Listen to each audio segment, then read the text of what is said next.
Commissioner వరకు వెళ్ళినా నేను వాడు నా జీవితంతో ఆడుతాడు. ఖచ్చితంగా నా లైఫ్ నాకు రావాలి, నా ఆస్తి రావాలి, నా పిల్లలు రావాలి. వాడు సెకండ్ మ్యారేజ్ చేసుకున్నాడు, నన్ను టార్చర్ చేస్తాడు. నాకు ఎక్కడ షెల్టర్ లేదు, ఏడే షెల్టర్ నేను అన్ని చూపెట్టి రైట్ వచ్చి పెడుతున్నా.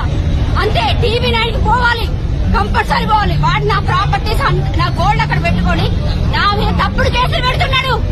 అందరినీ అయితే పక్కంట, నేను శ్రీకాంత్ గారిని పక్కంట, బావలు కంటే పక్కంట. దానికి మొగుడున్నాడు, ఇద్దరు కొడుకులున్నారు. అది వదిలిపెట్టి నా లైఫ్ తోటి గేమ్ ఆడుతున్నది. అది ఖచ్చితంగా వాళ్ళిద్దరిని ఉరిశిక్ష తీయాలి, ఖచ్చితంగా ఉరిశిక్ష తీయాలి. నాకు నా పిల్లలకి న్యాయం జరగాలి, నా పిల్లలు నా దగ్గర ఉండాలి. ఈ ఫ్యామిలీ కోర్టుకి వెళ్తున్నా, అన్ని నా మీద తప్పుడు కేసులు పెడుతున్నాడు. వాడు ఉరిశిక్ష పడాలి, వాడికి ఖచ్చితంగా ఉరిశిక్ష పడాలి.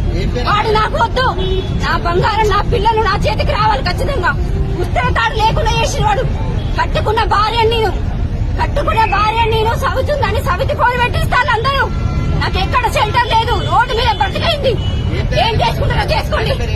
వాడు శ్రీకాంత్ గాడు, వాడు లంచ కొడుకు, దొంగ వాడుకో. వాడిని చంపుతా నేను చస్తా, ఇంతే. వాడిని చంపుతా నేను చస్తా. ఎన్ని పెడతారు నా మీద? కెమెరాలు ఎన్ని పెడతారు? కెమెరాలు ఎన్ని పెడతారు? ఏం చేస్తారు? లంచం తీసుకుపోయి కుక్కలు దాచి పెడతాడు వాడు. నా జీవితంతో ఆడతాడు. ఏం చేసుకోండి.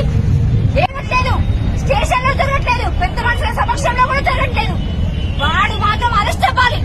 వాడు డీవీసీ ఉంది, వాడు నాకు రెసిడెన్షియల్ లేకుండా చేస్తాడు. ఎక్కడ రెసిడెన్షియల్ లేకుండా చేస్తాడు. ఖచ్చితంగా వాడు అరెస్ట్ కావాలి, సరెండర్ అవ్వాలి, అంతే. వాడు చావాలి, లేకపోతే నేను చావాలి. వాడని ఉండాలి. అందరూ నా ఎమోషన్స్ తో ఆడుకుని అందరు సంగతి అవుతుంది. వీడి వెనకాల ఉన్న అంత దండ మొత్తము సస్పెండ్ కావాలి.